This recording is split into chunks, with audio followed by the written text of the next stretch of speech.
ጉጅለ ህግደፍ ንገሃንብ እሳትን ገነትን ክዓርቕ ይዝፍትን ብውልቀ መላኽ ኢሳያስ ዝምራሕ ጉጅለ ህግደፍ ካብ ምዕበይኡ ሰማዕበሎም ተምካሕቲ ኣልቋጣን ስልበጣ ድርቅና ጭካነ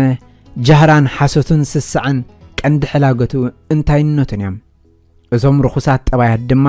ኣብ ዝመረፆም እዋን ካብ ቁርባ በሽኡ እናመዘዘ ንመተግበሪ ፖለቲካዊ ዕላማታቱ ይጥቀመሎም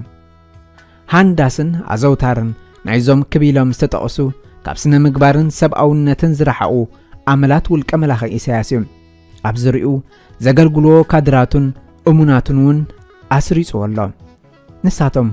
ካብ ምእሳር ሰዓት ኢድን ኣዘራርባን ለመጭመጭን ክሳብ መፍጻም ገበንን ጭካነን ውልቀ መላኽ ኢሳያስ ዝቐድሑን ንዕዑኽ መስሉ ዝደልዩን ሓደ ክልተ ዕኑዳት እውን ኣለዉ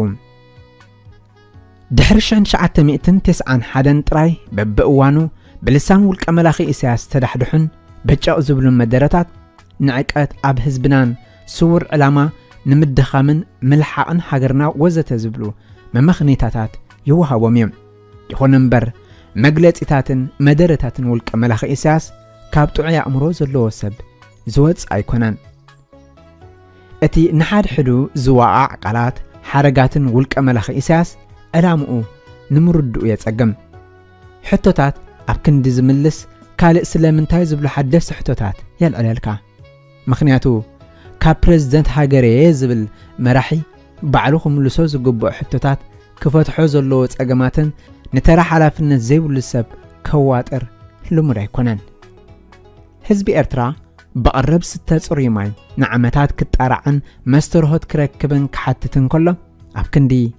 ክንፈትሖ ኢና ተዓገሱና ኢልካ ተስፋ ትህብን ተተባብዕን ንስኹም ኢኹም ናብ ማይ ዘለዎ ትጉዕዙ እምበር ማይ ናባኹም ኣይመጸኩምን እዩ ተባሂሉ ይምለሰሎም ውሕስነት ቀረብ ማይ ንምርግጋጽከ እንታይ ይሕሰብ ሓንቲ ኣጊድ ናብ ጻዕዳ መገዲ ክንዛረበላ ዘለና ሰብ ኣብ ማይ ዘለዎ ይተኸይድ እምበር ማይ ኣብ ሰብ ዘለዎ ክመጽእ የብሉ ጉጅለ ህግደፍ ኣብተን ዝርከበን ኣብ መዋዕል ጥልያን ዝተመስረታ ከተማታት ኤርትራ መስመራት ማይን ኤሌክትሪክን ካልእ ማሕበራዊ ኣገልግሎትን ብእርጋንን ዘይምጽጋንን ካብ ስራሕ ወጻኢ ኮይኖም ንስሙ ኣብ ማዕከናት ዜና ህግደፍ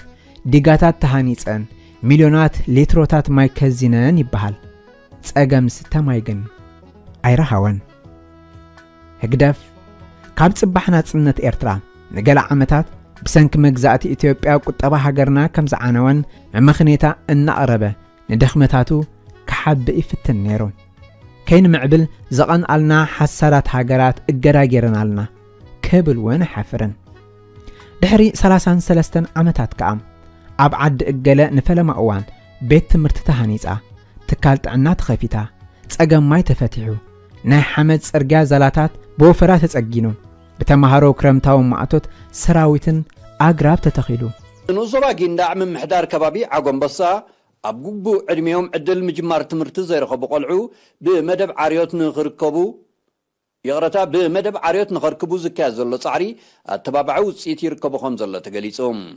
رأس ممهر مبعتها بيت تمرتي عقوم بوسا ممهر سليمان محمود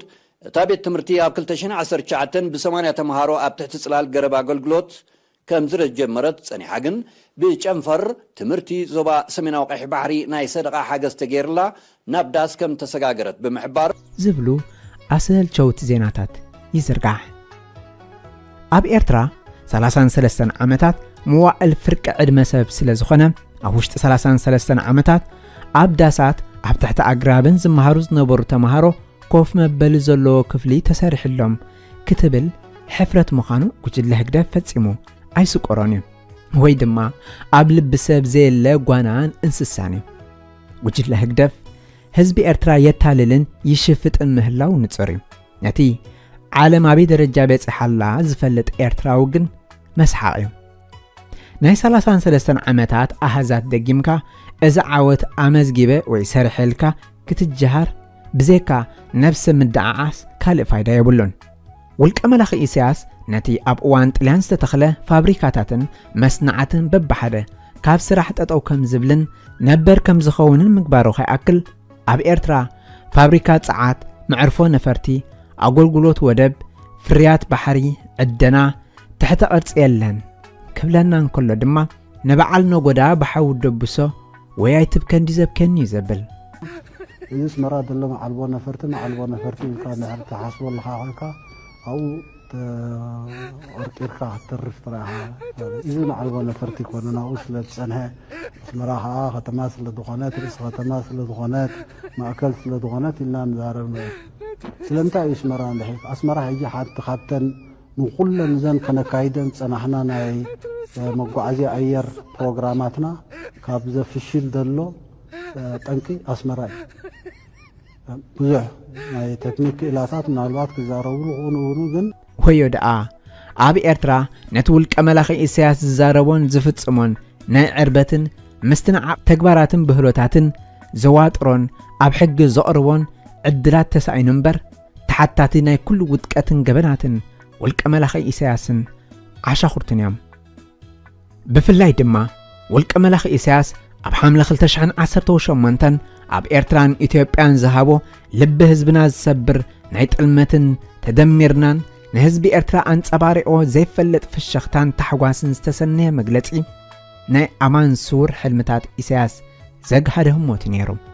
هزبي إرتران هزبي إثيوبيان كلتا هزبي يولد الزارب دهر هيجي نتحق دي فلت راي اتزيارة زقطعن زحزننجن نتول كملاخي إسياس حنساب أوشاته كالأوان كا أب قرعاس زدرقحو نخبرتن لؤلاونتن هزبي إرترا زقهسن أواق عراقا زعوتن مدرة أب كند حابيركا بتر مخنانن عشش مبالن أحيلكا مسكور قارن مؤزامنيم بنصارو بقالي إرتراوان نتلمت إساس بتاقعيتن بقايلان كتسنيون أنصار مسل كام مسلافن نأمريكان ويانن مونجالن ترايو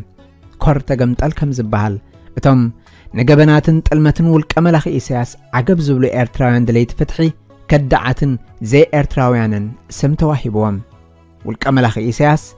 نلعلي فرق زبن كتاتيوت أنحا حرقنيا وطنات حنساب وداسة كالق جيزي خاب مدهال أبز اوان زيزوات ألوك أنت عليه هوتنا أعناو منتنان كبرتاتنان شهات الإلاونتنا بتاتان استدرابيت زراق سلامنا كحسمنان كنقنزون زمنيلنا زيناتنا جناي فترات مخانو أجهد لنا اللوم تعرفوا زلو عمام نتي عيناتكم مني تصبقكم عين منني زبلنا زلو عرمناول كملاخي إسياس دمتون دمت ماسون أبتحت مريت مستنفاسي يزاد لنا أوشت أكلات كازلو منشرو كأنزان نمقلاين دما مسرحا بصنعات واقع مخفال نمبر بخوفكا بصولوت ممرارن زراقت أيكونان بيتودد صالح سعد على الحجايم